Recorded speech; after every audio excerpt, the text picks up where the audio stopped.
Rhino and Revit are two of the most popular programs to use in the architecture and construction industry. Both have their strengths and weaknesses and come in handy at different times of the design process.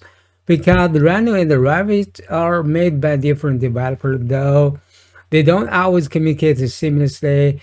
And the Rhino is based on the nervous, the modeling geometry system and can create a really complex, mathematically accurate surfaces. This allows architects a lot of design flexibility. Unfortunately, this workflow can create geometry that Revit may consider low quality or overly complex. Revit, on the other hand, is based on the perhaps geometry management system that prefer closed solid objects with simple curves. It also creates a file with tons of the model data, way more information than we need. If we wanted to export a model into Rhino, so how can these two programs work together? Uh, I'll be your instructor for this course and teaching you the ins and outs of the smart Rhino and the Revit workflow. I'm a design visualization consultant for architecture and construction firm, and I work between Rhino and Revit on a daily basis for different clients and goals. I'll definitely experience my share of the frustration, setbacks when moving between these two programs.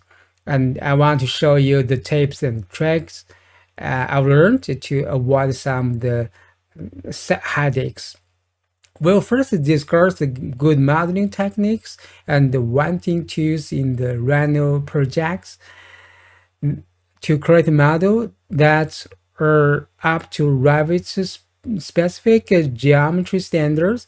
With our clean up Rhino model, we'll discuss different importing and linking methods to get that geometry safety into Revit.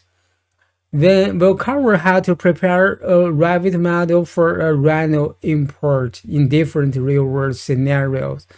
Finally, we'll look at the new Rhino Inside Revit plugin that can streamline our workflow. With live importing and exporting between Rhino and Revit, soon you'll find that Revit and the Rhino can easily work together for all of your design applications. So let's get started.